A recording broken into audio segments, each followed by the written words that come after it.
بسم اللہ الرحمن الرحیم۔ السلام علیکم۔ مشترکہ کاروبار، اس میں اللہ تعالیٰ نے برکت رکھی ہے، اس بات میں کوئی شک نہیں، بلکہ حدیث قدسی ہے، اللہ تعالیٰ کا فرمان ہے۔ سنن ابی داؤد میں 3383 نمبر پر حدیث پاک موجود ہے کہ اللہ تعالیٰ خود کہتے ہیں کہ انا ثالث الشریکین، جو دو لوگ مل کے کاروبار کرتے ہیں تو میں ان میں تیسرا ہوتا ہوں، یعنی کہ میں ان کی مدد کرتا ہوں۔ جو لوگ دو لوگ مل کے کاروبار کر رہے ہیں تو میں ان میں تیسرا ہوں، لیکن ساتھ ہی اس بات کی بھی اللہ تعالیٰ نے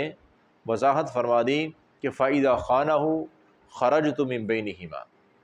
لیکن اگر ان دونوں میں سے جو مل کے کاروبار کر رہے ہیں، ان دونوں میں سے کوئی ایک بھی خیانت شروع کر دے گا نا، بے ایمانی شروع کر دے گا، خیانت، دوسرے سے چھپا کے کچھ الگ کرنا شروع کر دے گا، بے ایمانی کرے گا، تو فرمایا جب بے ایمانی خیانت شروع ہوتی ہے پھر وہاں سے میں نکل جاتا ہوں، وہاں سے برکت اٹھ جاتی ہے۔ تو خدا را میرے بھائیو، کاروبار کرنا یہ تو سنت عمل ہے، مشترکہ کاروبار کرنا یہ بھی بڑی اچھی بات ہے، لیکن ایک ہی شرط ہے، اکیلے کاروبار کریں یا مشترکہ کریں، خیانت اور بے ایمانی سے مکمل پرہیز کریں۔ بے ایمانی جب بھی آئے گی نا، اکیلے بھی کاروبار کر رہے تو برکت اٹھ جائے گی، اگرچہ بظاہر نظر آ رہا ہوگا کہ مال میں اضافہ ہو رہا ہے، زیادہ آ رہا ہے، لیکن اللہ تعالیٰ کی جب برکت نہیں ہے تو پھر وہاں پہ رحمت کبھی نازل نہیں ہوتی ہے۔ وہ مال جو ہے وہ دنیا میں وبال جان بنے گا، اگر نہیں بھی بنا تو آخرت میں تو وبال جان ہے ہی، عذاب کا سبب بنے گا۔ اور یہاں تک کہ جو لوگ بے ایمانی کرتے ہیں نا، ابھی بے ایمانی میرے محترم بھائیو ایسا کام نہیں ہے کہ بے ایمانی اگر زیادہ لوگ کرنے شروع ہو جائیں گے تو وہ جائز ہو جائے گی۔ حرام کام اگر زیادہ لوگ کرنے شروع کر دیں تو کیا وہ حلال ہو جاتا ہے؟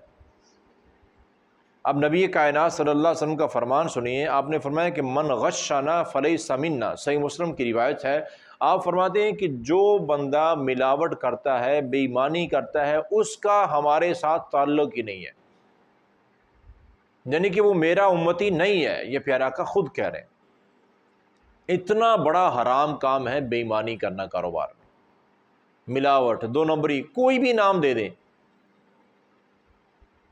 حلال کاروبار کو برباد کر دیتا ہے، بلکہ حرام کر دیتا ہے یہ عمل جس میں دھوکہ، بے ایمانی شامل کر دی جاتی ہے۔